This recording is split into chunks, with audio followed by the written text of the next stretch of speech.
Okay, so what are we going to need then for this basket? We're going to need, first off, you want 2 outers, 2 liners, and 2 bits of foam or fusible fleece.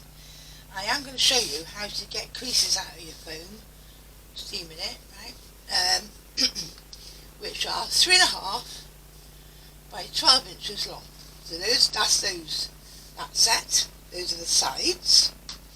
Then you're going to want a piece of all 3 again, 1 liner, 1 outer, 1 foam, and this is 7.5 by 6 inches.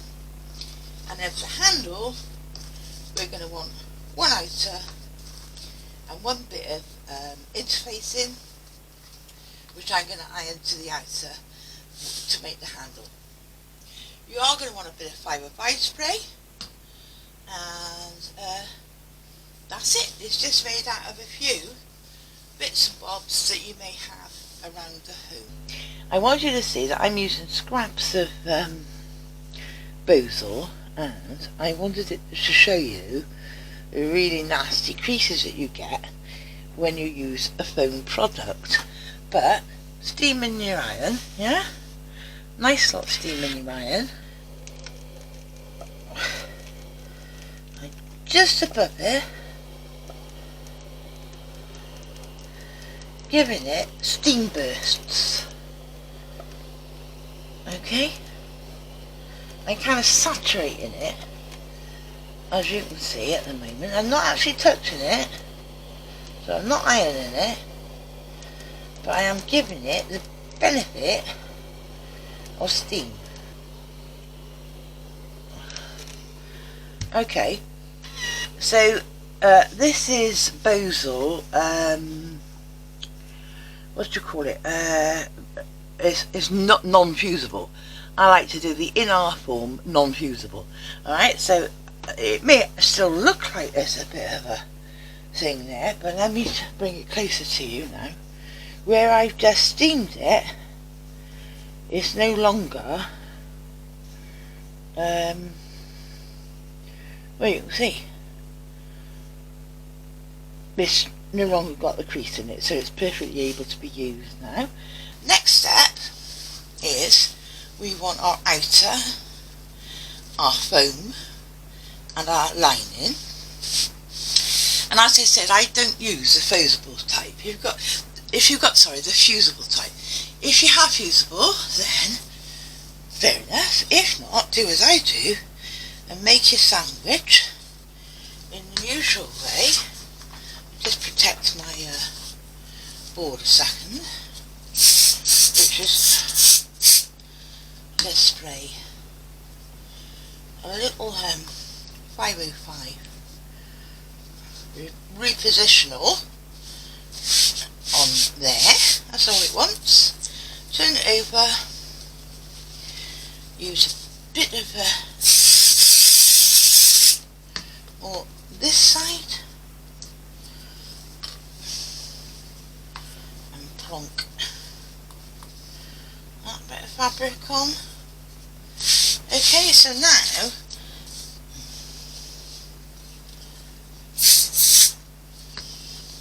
that's been stuck from one to the other, and then you want to take your template. It's going to have all the sizes on there as well. Take your template. I folded mine into 4 so that I can make little marks in a moment. So then I suppose, yeah, I'm just going to clip that on so it doesn't move. As I cut, I'm going to get my smaller cutter, because that's easier to go around circles with. Alright, you could use a pair of scissors at this point, or you could use, let's see how we're going to go with this, or a rotary cutter. I haven't used this rotary cutter for ages, so I was wondering whether or not it would be sharp but it is.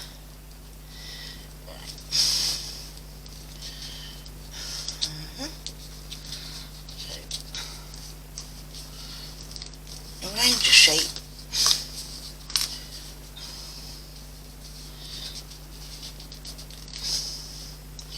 Minding your fingers, not doing them all.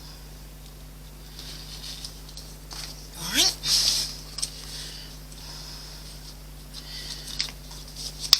And cut your shape.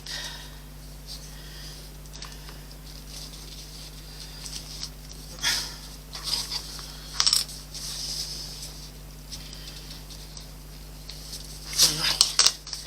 So, having now got our bottom shape, either which, both ways, I might tidy that up with a pair of scissors in a second, but then get yourself a fabric marker, a fusion, something that's iron off, alright, and let's just put our centre marks so that when we're attaching this to the bottom, we've got a guideline of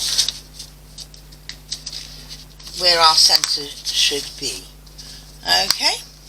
Alright, so I have taken one of my long, both of the long pieces of foam, and I've used my 505 to just stick down the outer to the foam, yeah, and on this one, as you can see, I've heat transferred my granddaughter's name on one of them, alright.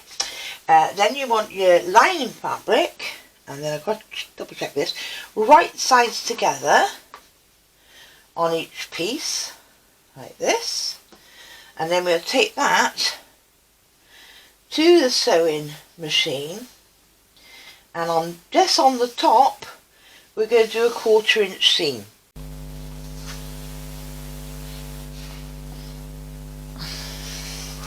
Okay, so we've done our 1/4 inch at the top, lovely, and then we want to make a mark, both ends come in 1 inch, so 1 inch from the end,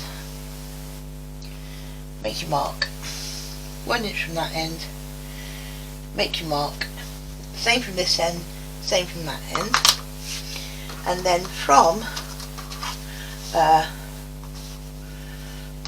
your mark to the outside, right,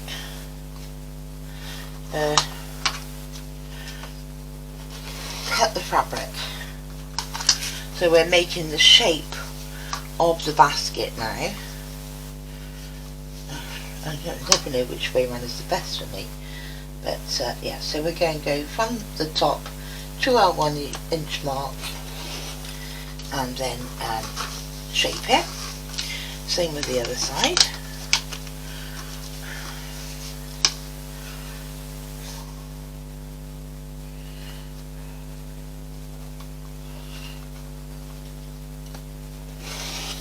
So we're cutting through all 3 layers now.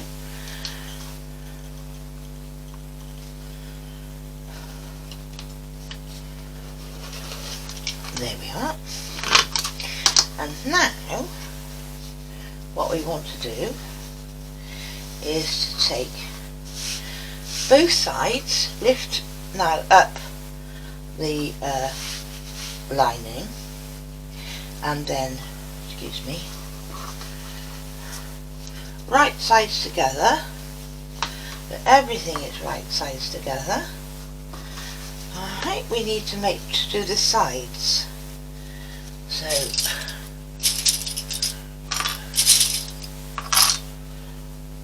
I'm just going to use stabilizer clips to hold it together. You can use clips or pins on this bit. So that's right sides together, all the fabric.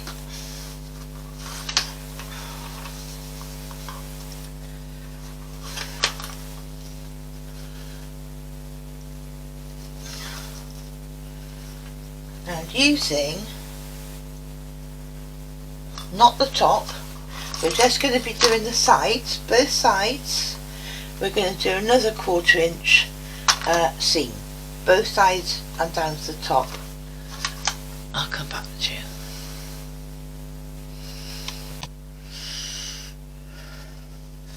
Having followed that step, so these are sewn, what we need to do is to get rid of a triangle that's going to get in our way. So without cutting your stitch in, snip out that triangle that's going to get in our way for when we put it the right way out.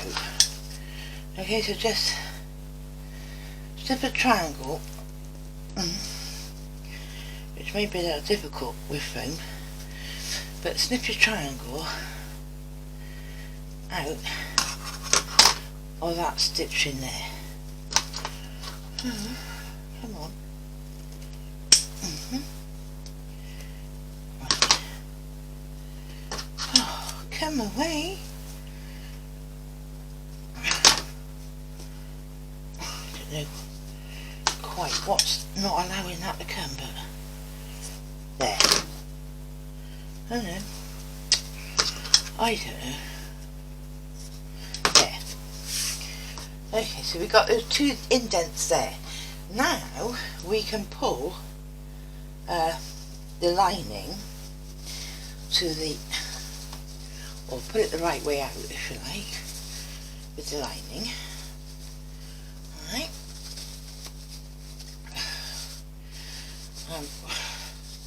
What I quite like to do is we need to pull this lining now down so that it fits, you know, to the bottom of our foam. So I'll just go around a moment and do that, and then okay, I'll give it a press. When I've done that, I'll give it a press and I'll use my 505 to hold that there. I've used my 505 spray to bring the lining down to meet the edges. Alright, and smooths it all, pressed it. And now we can put it back the right way round.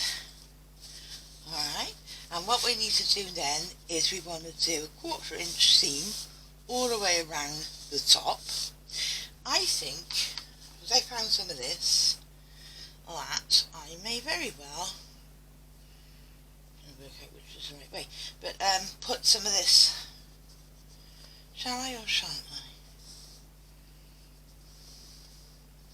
Yes, I think while I'm at it, I may as well attach a little bit of finery at the same time for Maisie.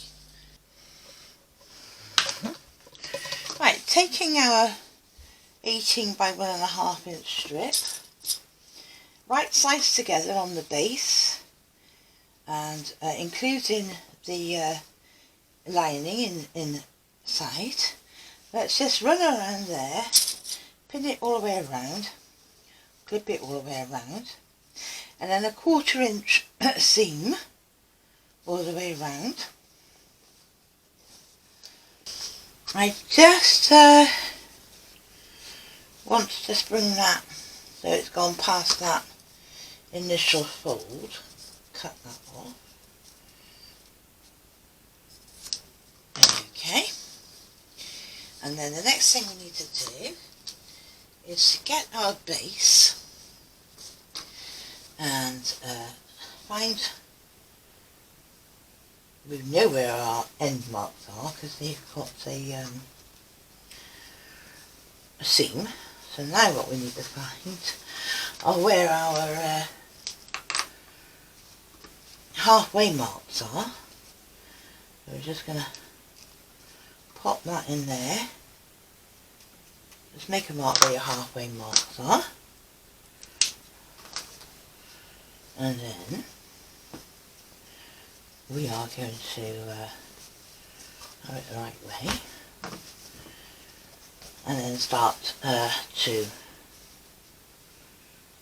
clip this all the way around now, meeting up your halfway marks first of all, and we're going to do it so that the seam looks like it's on the outside, if you know what I mean.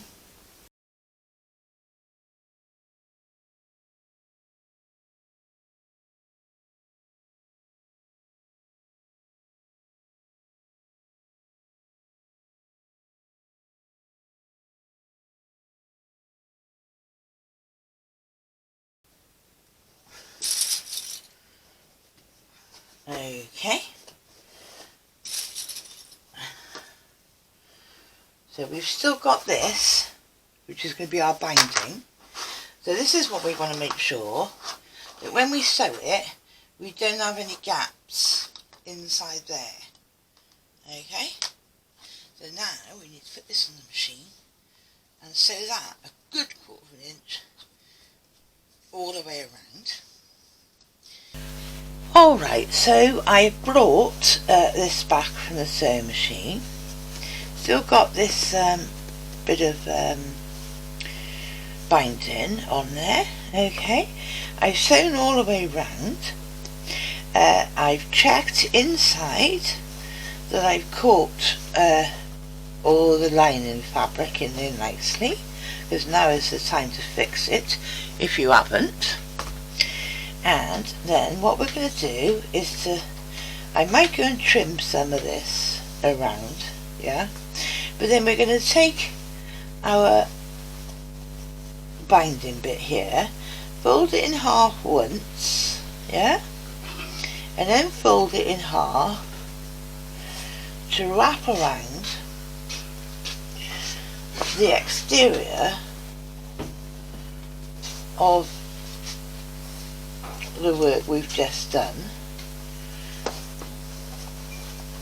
like so, yeah, and then this is the part, the only part where we will have to just run round with a needle and thread and give that, sew that to the base, hand sew it to the base. Alright, so I'll come back to you when I've done that bit. So I've finished off doing the sewing underneath, as you can see now, and now we're going to do the handle. Okay, here is the handle piece which I have ironed the interfacing onto the back of. I then fold the strip in half to find the centre, then I fold each side in to the centre and then build the whole thing in half like that. Then we're going to sew 1/8 inch on both sides. So you sew all down one side and then we're going to sew down the other side. Okay, so it's like tram lines for the handle. Alright, having sewn those 2 tram lines, both sides, I attached mine to the outside seam, okay? I'm going to bring it down just under the trimming that I put on, yeah? And I'm going to sew across that a couple of times with the needle, a couple of times to make it nice and solid. And then we're going to fold it up, okay? And you can sew it again a couple of times, or as you'll see in my finished one, I actually put a rivet in. And we're going to do that for both sides. So there it is, finished. As you can see, mine on the side. You could do it from the centre across the top if you wanted to do it that way round. You may want it a little shorter if you did it that way round. But that is a very easy Easter basket. I did make a little bunny as well. That's a little 8-inch bunny I made on my embroidery machine. But now it's just waiting for me to buy a nice Easter egg or some little Easter eggs or whatever to fill it up, and I'll probably put a bit of cellophane around it, and that will be Maisie's Easter basket, which she can then use for anything she likes, you know, take to school or whatever, and all of this can go straight in the washing machine when it gets dirty.